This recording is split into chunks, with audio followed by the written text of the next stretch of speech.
नमस्कार, जय सीताराम, जय बिहार। कैसे हैं आप लोग दोस्तों? आपका बहुत बहुत स्वागत है मेरे चैनल पीपीएससी विद स्वीटी सन एडीफाइन में। और आज जो हम लोग पढ़ने जा रहे हैं वो है एसे की डेमो क्लास। थोड़ी सी क्लास आज लेट आएगी, 9 बजे की क्लास है या क्लास आपको 12 बजे तक मिलेगी। लेकिन इसमें जो है सबसे बड़ी बात ये है कि हम आज डेमो क्लास लेने जा रहे हैं एसे राइटिंग की। आज हम देखेंगे कि एक अच्छा एसे जो है वो किस तरीके से लिखा जाता है, उसकी हम लोग प्रैक्टिस करेंगे। ये आज है 25/9/2025 और हमारा पहला टॉपिक है जो हमने आज जो एक डेमो के लिए लिया है वो है शिक्षा। आपको एजुकेशन जो है, एजुकेशन पर जो है बहुत बार, अभी तक 2-3 बार पेपर हुआ है, पीपीएससी ने एजुकेशन को लेकर जो है क्वेश्चन पूछे ही हैं। तो इसीलिए हम लोग सबसे पहले, और चूंकि ये हमारा एसे का ओवरव्यू है, सिर्फ हम लोग अभी अपने चैनल के माध्यम से जो एसे की क्लास शुरू करने जा रहे हैं उसका ये पहला टॉपिक है। अभी हम लोग समझेंगे कि एक एसे जो एक स्टैंडर्ड एसे जो है वो कैसे लिखा जाता है, या फिर आप बिगनर्स हैं बीपीएससी के लिए तो आप किस प्रकार से जो है एक अच्छा खासा एसे लिख सकते हैं। तो उसमें मैंने पहले जो टॉपिक का चुनाव किया है वो टॉपिक है एजुकेशन, यानी शिक्षा। शिक्षा पर पूछे, शिक्षा व्यवस्था पे पूछे, इन दोनों चीजों में जो है कहीं ना कहीं आपको ये जो मैं आज लिखवाने जा रही हूँ वो आपको असर करेगा। तो सबसे पहले मैंने आपसे कल कहा था, चूंकि ये तो हमारा सामान्य सा टॉपिक है, ये तो आपको इसका अर्थ तो आपको प्रत्यक्ष हो रहा है।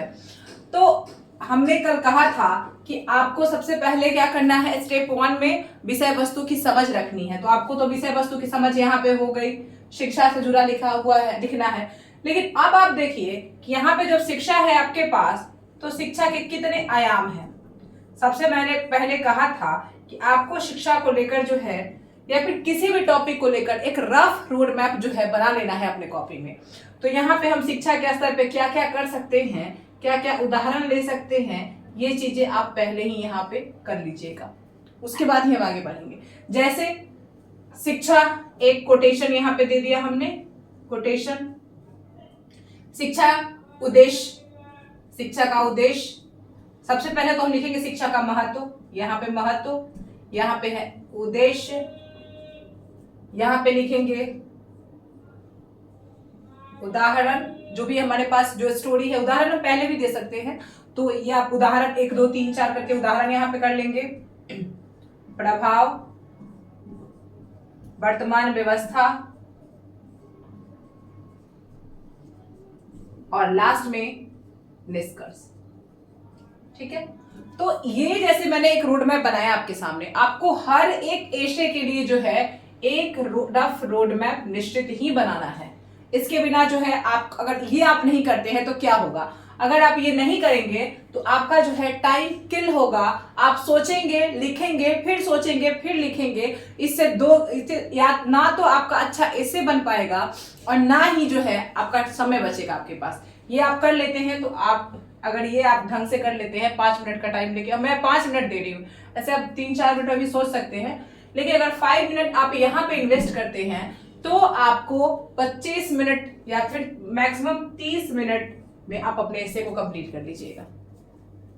राइटिंग के स्पीड पर डिपेंड करता है, तो स्पीड जो है लिखते लिखते आता है। एक दिन में किसी का स्पीड नहीं आता है। जिसको भी लिखने में समस्या हो रहा है, पहले जब आप मेंस लिखना शुरू करेंगे तो आपको लगेगा कि आपसे जो है एक पेज भी सही ढंग से नहीं लिखा जा रहा है, लेकिन उस चीज से फ्रस्ट्रेशन में नहीं जाना है, फ्रस्ट्रेट नहीं होना है और ना ही हिम्मत हारना है, क्योंकि सारे जो भी मेंस एस्पिरेंट्स होते हैं शुरू में उनकी स्थिति वही होती है, उतनी ही खराब होती है। तो चलिए अब हम आगे चलते हैं। अब हम क्या करेंगे, हमें इस टॉपिक की शुरुआत करना है। तो सबसे पहले जो बेस्ट माना जाता है, आप किसी पर कोई भी दोहा रख दीजिए, कोई भी मंत्र से शुरुआत कर दीजिए, या फिर कोई भी लाइन जो है जो विद्या को लेकर, जो पर्टिकुलर टॉपिक को लेकर है, वहां से अगर आप शुरू करते हैं तो वो बहुत इंपॉर्टेंट माना जाता है। तो मैंने संस्कृत का एक जो है यहाँ पे, ये संस्कृत का जो है दोहा है वो उठाया है। इसमें कहा गया है, नास्ति विद्या समो बंधु, नास्ति विद्या समम सुहृद, नास्ति विद्या समम वित्त, नास्ति विद्या समम सुखम। अर्थात कहा गया है कि विद्या के समान कोई बंधु नहीं है, यानी कोई भाई बंधु या फिर कोई रिश्ता नहीं है जो विद्या के समान हो।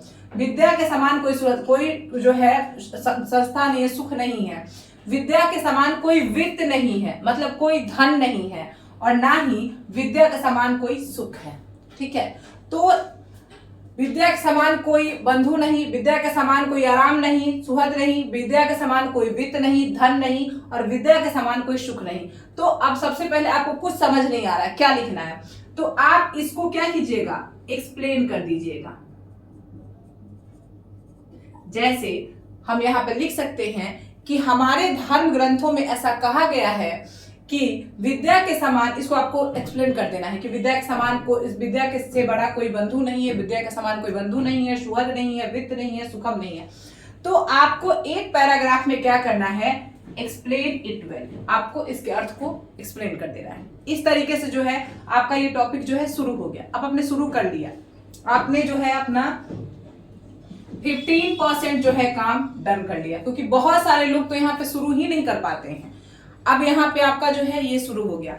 अब हम लोग देखते हैं कि सेकंड वाला जो है कि विद्या का महत्व क्या है। अब हमारा जो सेकंड है, मैंने यहाँ पर रोड मैप बना रखा है, अब हम देखेंगे कि विद्या का महत्व क्या है। विद्या का महत्व आप 4-5 लाइन सबको पता है, तो जैसे हम उदाहरण के तौर पे देख सकते हैं महत्व। अब यहाँ पे लिखना नहीं है, मैं आपको बता रही हूं, लेकिन ऐसा लिखना नहीं है। आपको ऐसे राइटिंग कैसे करना है, ऐसे राइटिंग में कोई 1 नंबर 2 नंबर ये सब कुछ नहीं करना, ये सब नहीं करना है ऐसे राइटिंग में।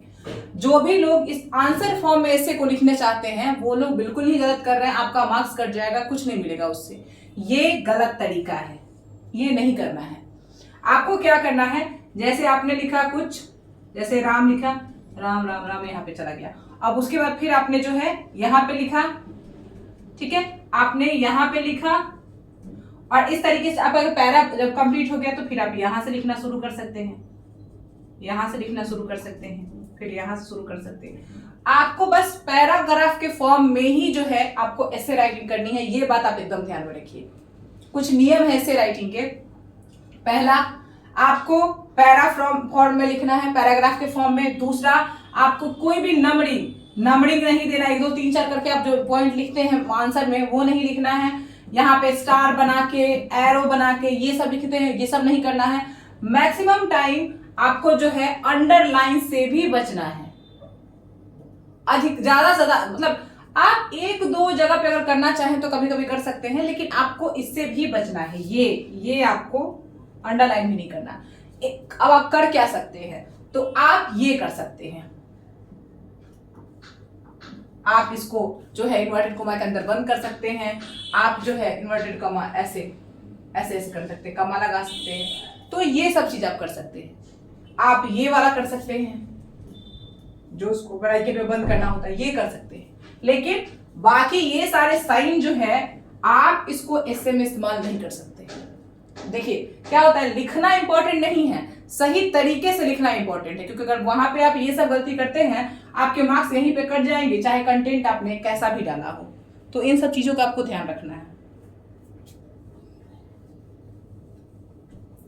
अब हम बात करते हैं कि शिक्षा का महत्व क्या है। हमारा चूंकि हमने जो बना के रखा है फॉर्मेट यहाँ पे, तो उसका हम देख लेते हैं। शिक्षा, जैसे लिखेंगे, शिक्षा एक मनुष्य को वास्तविक रूप से, शिक्षा एक मानव को वास्तविक रूप से मनुष्य बनाती है।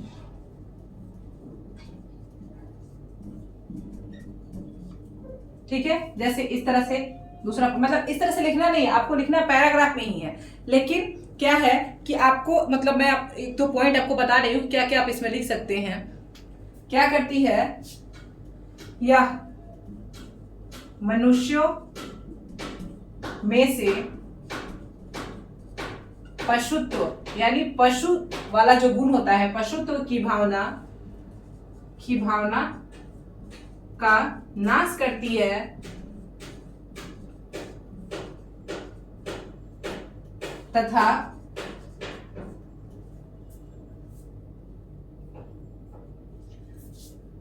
मुक्ति का मार्ग प्रशस्त करती है।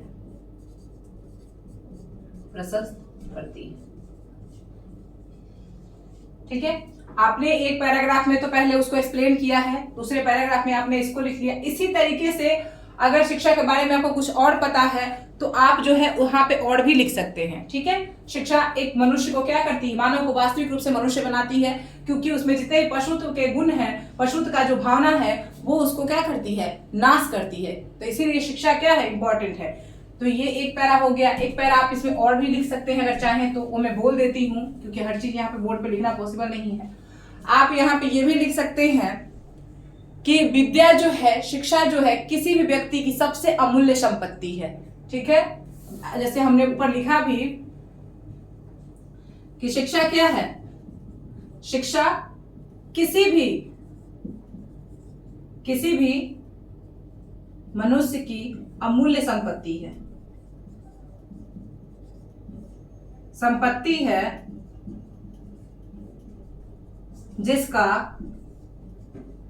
जिसका नाश संभव नहीं है,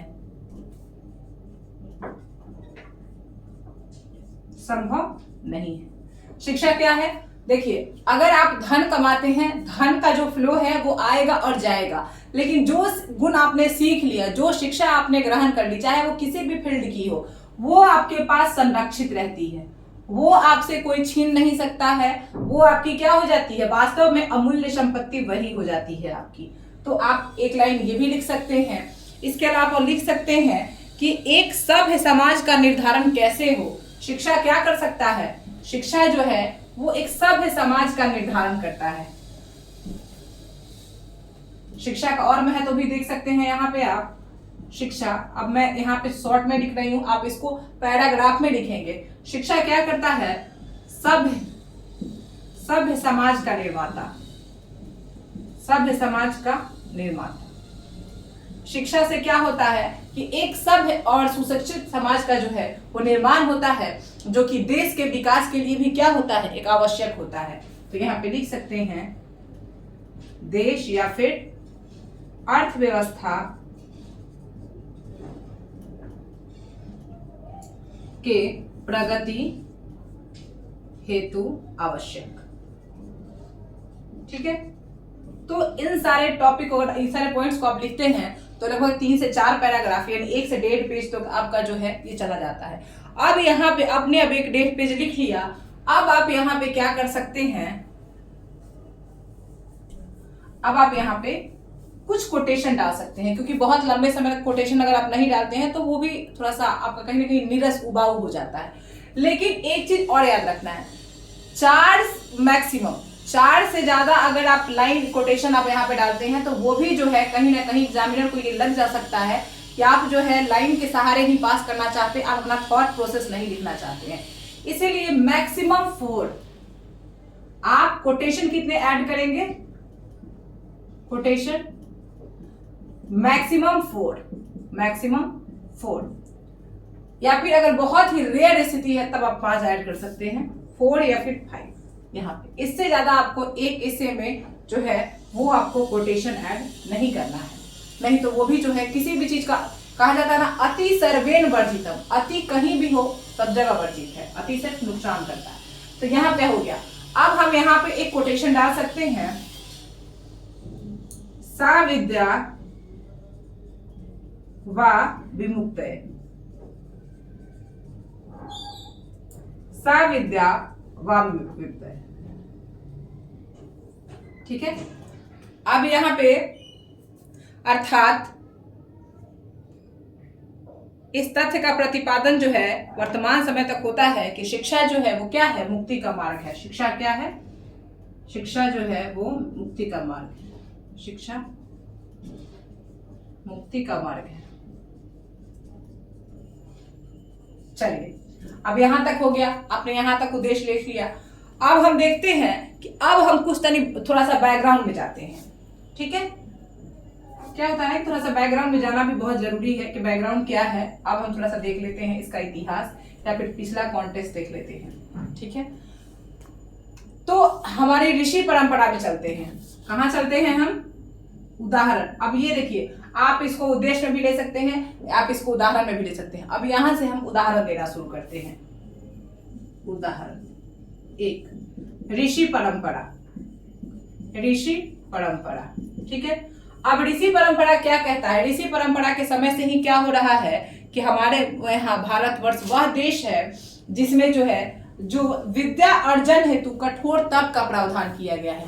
आप विद्या अर्जन कर रहे हैं, ऋषि परंपरा से ही विद्या को सर्वोच्च स्थान मिला है, सर्वोच्च स्थान मिला है। ठीक है, ये आप लिख सकते हैं कि भारतवर्ष में ऋषि परंपरा प्राचीन काल से ही हमारे यहाँ विद्या को सर्वोच्च स्थान मिला है और विद्या अर्जन हेतु गुरुकुल का कठोर नियम भी लागू था।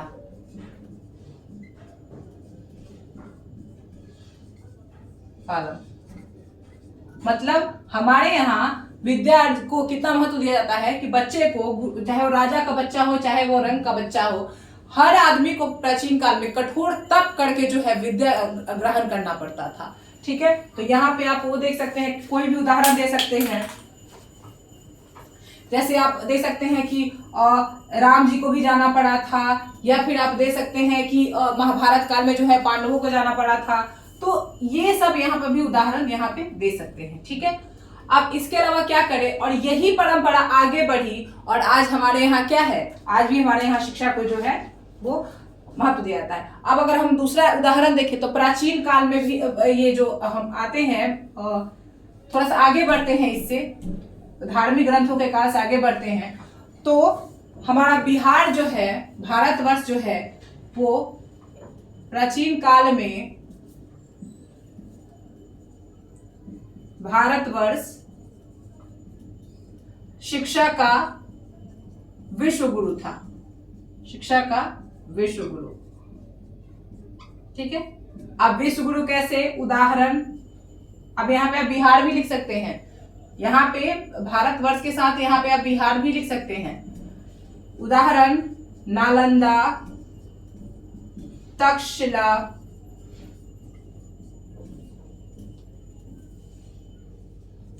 विक्रमशिला, ये सब विश्वविद्यालय कहाँ थे? वो सब विश्वविद्यालय जो है वो भारत में थे। तो यहां से प्रूफ होता है कि भारतवर्ष में रामायण महाभारत यानी धार्मिक काल से जो चली आई परंपरा थी, वो उसके बाद प्राचीन काल में भी जो है यहाँ पे बहुत विश्व गुरु रहा है भारत शिक्षा केंद्र में। अब ये उदाहरण एक हो गया। अब इसके अलावा हम दूसरा बात करते हैं, कह सकते हैं कि जिस समय, यहाँ पे लिख सकते हैं कि जिस समय पूरा विश्व जो है वो अंधेरे में डूबा था, उस समय भारत जो है एक शिक्षा के विश्व गुरु के रूप में जो है पूरी दुनिया में प्रकाश भरने का कार्य कर रहा था। तो ये सारी जो लाइन मैं बोल रही हूँ, वो सारे लाइन आप अपने हिस्से में जो है ऐड ऑन करते जाएंगे, लिखते जाएंगे, क्योंकि हर एक चीज को यहाँ पे लिखना पॉसिबल नहीं है। नेक्स्ट भी प्रोसीड। अब आपने लगभग 2 पेज के करीब लिखा होगा, 2 पेज के करीब आपका जो है वो गया है, क्योंकि वहां पेज मैंने देखा है कि वहां पे जो पेज होता है नॉर्मल, जैसे हम लोग इस पेज में लिख रहे हैं तो इतना बड़ा पेज वहां पे नहीं होता है, इसका इतना पेज होता है, तो आपके पेज जो है जल्दी जल्दी भर जाते हैं, तो वो चीजें होती हैं। हमारे यहाँ शिक्षा का क्या महत्व है वो हम देख सकते हैं। अब लिख सकते हैं कि भारतवर्ष में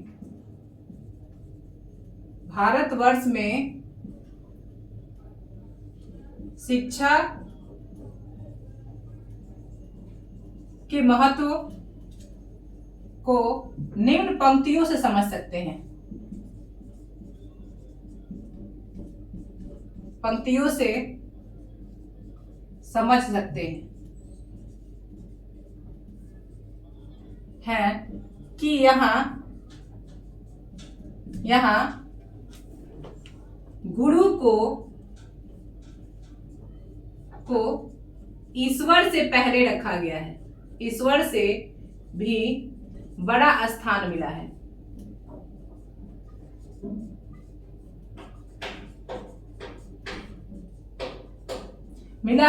क्योंकि वही वो माध्यम था जिससे शिक्षा का जो है क्या होता था, अर्जन किया जा सकता था। तो यहाँ पे ये लिख सकते हैं कि भारतवर्ष में शिक्षा के महत्व को निम्न पंक्तियों से समझा जा सकता है, जिसमें गुरु को जो है वो ईश्वर से भी पहले स्थान दिया गया है, क्योंकि वही गुरु ही तो वो माध्यम था जिसके माध्यम से आप शिक्षा ग्रहण कर सकते हैं। और उसके बाद वो पंक्ति कौन सी लिखनी है आपको, गुरुर् ब्रह्मा गुरुर् विष्णु गुरुर्देवो महेश्वरा। यहाँ पे अगर आप ये लिख सकते हैं, या फिर आप ये कोटेशन डाल सकते हैं कि गुरु गोविंद दो खड़े काको लागू पाए, बलिहारी गुरु आपने गोविंद दियो बताए। तो यहाँ पे जो है आप दोनों में से कोई भी एक कोटेशन के साथ जो है अपने ऐसे को आगे बढ़ा सकते हैं। अब हम नेक्स्ट चलते हैं कि अब और उदाहरण अगर हम देखें तो और भी उदाहरण हमारे यहाँ है, जो कि जैसे कि अगर हम नए में भी बात करें, ये तो पुराना का बात हो गया, नए में भी बात करें तो शिक्षा का असर हम देखेंगे, शिक्षा का जो महत्व देखेंगे। तो हमने देखा है कि हमारे यहाँ बहुत सारे शिक्षाविद हुए हैं, जिनमें कि कुछ का नाम ले सकते हैं शिक्षाविद का। नए समय में भी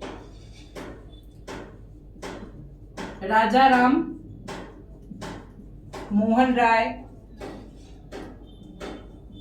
राय, सती प्रथा, पुनर्जागरण,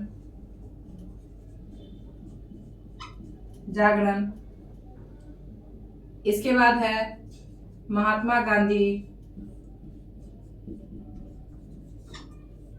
तो सारे विचार ही आप लिख सकते हैं चाहे तो, लेकिन एक एक पैरा में।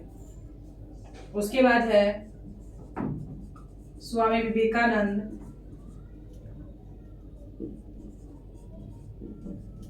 उसके बाद अगर हम यहाँ पे आए, नया में आए, ये सब तो लिख सकते हैं, इनके कार्यों के बारे में लिख सकते हैं 2-2 लाइन कि महात्मा गांधी ने शिक्षा ही वो हथियार था जिसके बल पर वो उन्होंने ये समझा कि भारतीय समाज जो है उसका शोषण हो रहा है, अंग्रेज जो है भारतीय जो धन है उसको लूट कर जो है भारत को गरीब बना रहे हैं, अपने देश को अमीर बना रहे हैं। तो इस प्रकार उन्होंने जो है वो आपको आंदोलन चलाया, स्वतंत्रता आंदोलन चलाया, अहिंसा के तौर पे चलाया और इसमें भारत को आजादी दिलाई। स्वामी विवेकानंद का लिख सकते हैं, विश्व धर्म संसद का जिक्र यहाँ पे कर सकते हैं, लेकिन आपको छोटे छोटे पेज में, पैरा पे, मतलब 4 लाइन से ज्यादा आपको, मतलब 4 लाइन अपने वर्ड को समेटना है, एक आदमी के बारे में बहुत ज्यादा नहीं देना है।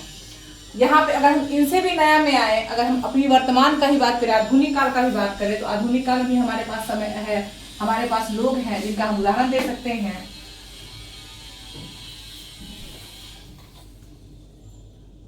सर्वपल्ली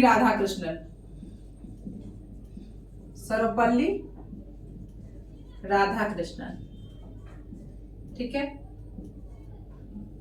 दूसरा दे सकते हैं डॉक्टर एपीजे अब्दुल कलाम, ठीक है। तो ये 1-2 उदाहरण जो है कि आप ऐसे दे सकते हैं, नया में भी दे सकते हैं, इतना ही उदाहरण, इससे ज्यादा नहीं पढ़ना है आगे, ठीक है। आप देख लेते हैं हम कि अब यहां तक तो हो गया, आपने उदाहरण भी दे दिया, लेकिन अब हम देखते हैं कि वर्तमान व्यवस्था क्या है। चूंकि हमने पुराना तो देख लिया, वर्तमान अब यहाँ पे एक आधा पे भी हम ये लिखेंगे कि वर्तमान, चूंकि भारत जो है प्राचीन काल में विश्व गुरु रहा था, लेकिन भारत जो है लगभग 500 वर्षों तक गुलाम रहा, जिसकी वजह से 500 वर्षों की गुलामी के बाद भारत की स्थिति ये हो गई कि इस समय जो है शिक्षा व्यवस्था की स्थिति अत्यंत खराब हो गई। सबसे पहला इसका कारण ये था कि भारत पर जो है पहले तो फारसी, उसके बाद अंग्रेजी शिक्षा जबरदस्ती थोपी गई, जो आज तक भारतीयों के प्रतिभा को जो है वो कहीं ना कहीं ग्रहण लगाने का काम करती है। आधा से अधिक बच्चे जो है हायर एजुकेशन इसलिए नहीं ले पाते, उच्च शिक्षा इसलिए नहीं ले पाते क्योंकि उनको जो अंग्रेजी जैसी व्यक्तिगत भाषा की समझ जो है वो कम है। तो ये चीजें आप प्रॉब्लम में लिख सकते हैं, ठीक है, वहां पे आप लिख सकते हैं। लेकिन इसके अलावा और भी है कि अब कुछ शिक्षा पर आयोग लिख सकते हैं कि भारत में अभी तक शिक्षा पर कुछ प्रयास हुए हैं। अब प्रयासों में चले जाएंगे, प्रभाव तो हो गया, अब प्रयास में जाएंगे हम, तो प्रयास में क्या क्या प्रयास हुए हैं भारत में शिक्षा को लेकर। उसके पहले आप ये लिख सकते हैं कि भारत में साक्षरता दर कितनी है, भारत में महिला साक्षरता की स्थिति क्या है, भारत में पुरुष साक्षरता की स्थिति क्या है, ये सारे चीज आप लिख सकते हैं। इसके अलावा अब अगर आप सॉल्यूशन पर चले तो भारत में अभी तक जो है हंटर आयोग है, सैडलर आयोग है, वुड डिस्पैच है, इसके अलावा जो है मैकाले समिट है, मैकाले मिनट्स है, इसके अलावा जो इधर सर्वपल्ली राधाकृष्णन ने भी अपना एक फॉर्मूला पेश किया था। तो वो सब चीजों के बारे में आप लिख सकते हैं कि वो सारे प्रयास अभी तक हुए, लेकिन वो सब जो है कहीं ना कहीं अंग्रेजों के जो है वो राजनीतिक जो दुर्भावना से ग्रसित थे, इसीलिए सारे जो मतलब सफल नहीं हुए। अब देखिए, अब हमारे यहाँ एक नीति आई, वर्तमान में जो हमारे यहाँ नीति आई वो क्या आई कि एक नई शिक्षा नीति आई है। वर्तमान हमारी जो नीतियां हैं, वर्तमान में शिक्षा को लेकर प्रयास किए जा रहे हैं, वो भी आपको लिखना है। लेकिन उसके पहले आप अगर महात्मा गांधी इस सब का चर्चा कर रहे हैं तो वहां पे एक लाइन अगर आप कोटेशन डालना चाहें तो वो आप डाल सकते हैं कि शिक्षा मनुष्य को उसके आदर्श और असीम विकास की ओर ले जाने का जो है वो क्या है, वो एक प्रक्रिया है। स्वामी विवेकानंद का कथन है, शिक्षा मनुष्य को उसके आदर्शों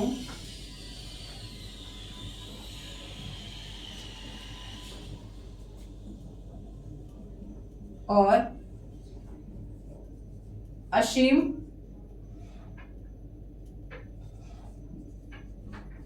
विकास की ओर ले जाने की प्रक्रिया है।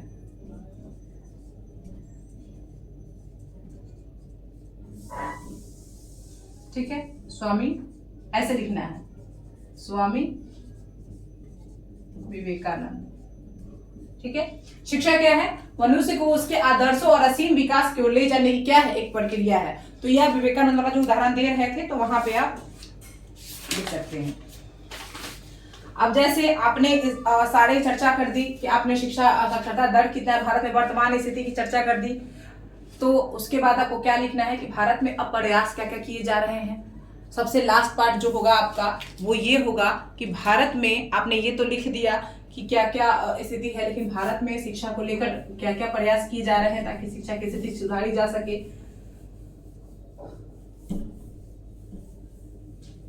तो आप लिख सकते हैं नई शिक्षा नीति। आप चर्चा किसकी कर सकते हैं,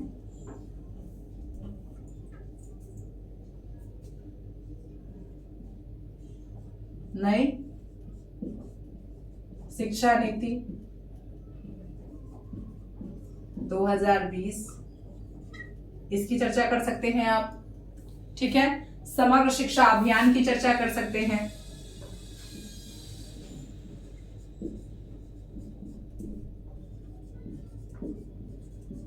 समग्र शिक्षा अभियान की चर्चा कर सकते हैं। इसके अलावा जो है वो पीएमश्री स्कूलों की चर्चा कर सकते हैं।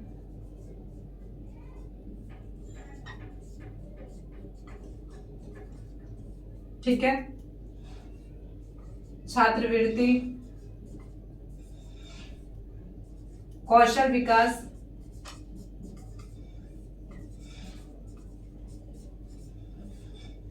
ये सब जो प्रयास है उनकी आप चर्चा कर सकते हैं। इसको पैराग्राफ वाइज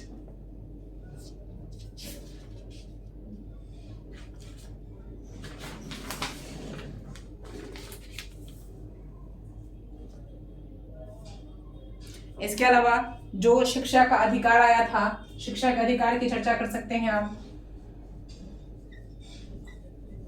शिक्षा का अधिकार कानून,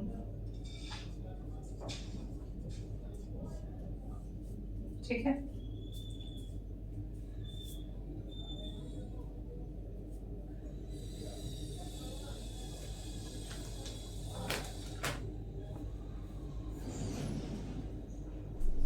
नई शिक्षा नीति में जो है इसके बाद डिजिटलीकरण हुआ है, डिजिटल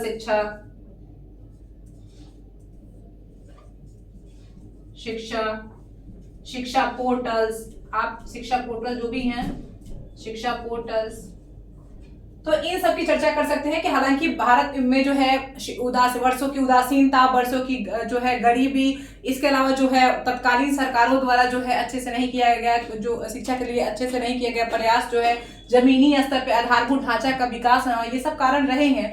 लेकिन हालांकि वर्तमान में जो है शिक्षा को लेकर कुछ प्रयास अवश्य किए जा रहे हैं। जैसे नई शिक्षा नीति है, नई शिक्षा नीति के बारे में जो है कुछ प्रमुख प्रावधान जो है, जैसे 3559 का जो नीति है उसको लिख सकते हैं यहाँ पे। 4 वर्षीय स्नातक कोर्स है उसको लिख सकते हैं। क्रेडिट की जो क्रेडिट सिस्टम की जो बात की गई है उसको लिख सकते हैं। ई पाठशाला, जो शिक्षा पोर्टल है, डिजिटल शिक्षा है, उसके बारे में आप यहाँ लिख सकते हैं। समग्र शिक्षा अभियान के बारे में लिख सकते हैं। पीएम श्री, एकलव्य स्कूल, छात्रवृत्ति, कौशल विकास, ये सारे जो योजना, इसके बारे में थोड़ा थोड़ा लिखना है। उसके बाद ये कहना है कि ये सारे जो योजना चलाई जा रही है सरकार के द्वारा, जो वर्तमान प्रयास किए जा रहे हैं, उससे कहीं ना कहीं जो है हमारी साक्षरता का स्तर जो है बढ़ा है और बढ़ने का अनुमान भी है। लेकिन ये जो सारे प्रयास हैं वो पर्याप्त अभी नहीं है, क्योंकि अभी जो वास्तविक जो साक्षरता चाहिए वो साक्षरता हमें प्राप्त नहीं हो पाई है। 74% के करीब ही हमारी साक्षरता अटकी हुई है। चूंकि ये 2011 का डाटा है, अभी जो रिपोर्ट आई है उसके मुताबिक जो है ये हमारा जो है वो लगभग 85% से ऊपर चला गया है। तो ये आपको कोई फिक्स डाटा नहीं, इसे लिखना नहीं है। तो इसीलिए जो है सरकार के जो प्रयास किए जा रहे हैं, लेकिन इन प्रयासों में जो है क्या करना है, इन प्रयासों में तेजी लाने की आवश्यकता है। और सबसे बड़ी बात ये है, लिखना है आपको कि और ये सारे योजना के अलावा भी कि अभी भी समस्या कहां कहां किस क्षेत्र में है। इन सारे प्रयास के बावजूद जो है हमें महिला शिक्षा, ग्रामीण शिक्षा, ग्रामीण क्षेत्रों में शिक्षा, ग्रामीण शिक्षा आदि की स्थिति बहुत खराब है। इसके अलावा डिजिटलीकरण की स्थिति खराब है। डिजिटलीकरण की खराब स्थिति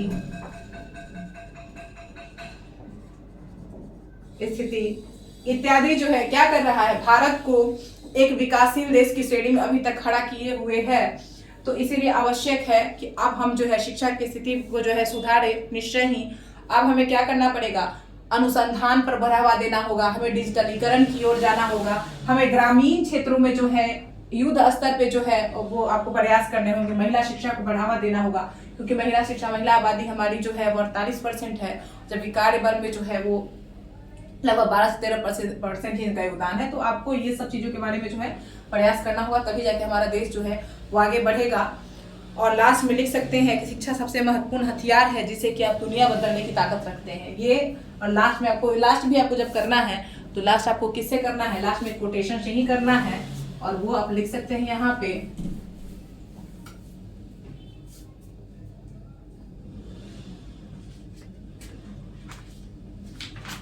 कि शिक्षा सबसे महत्वपूर्ण हथियार है जिसे आप दुनिया बदलने के लिए इस्तेमाल कर सकते हैं। एक बहुत महत्वपूर्ण लाइन है, शिक्षा सबसे महत्वपूर्ण हथियार है जिसे आप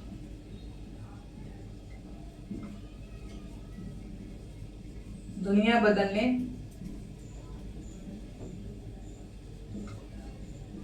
के लिए इस्तेमाल कर सकते हैं।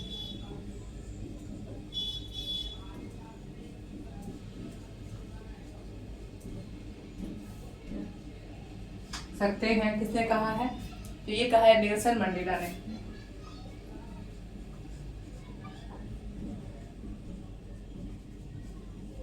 ठीक है, तो इसके साथ अपना ऐसे खत्म कर सकते हैं। इस तरह से ओवरऑल जो है आपको किस किस टॉपिक पे मैंने यहाँ पे किया, तो आपको किया गया सबसे पहले आपको लिखना होगा कि शिक्षा क्या है, शिक्षा का महत्व क्या है, शिक्षा का उद्देश्य क्या है। उसके बाद 2-4 उदाहरण आप दीजिए शिक्षाविदों का भारत में।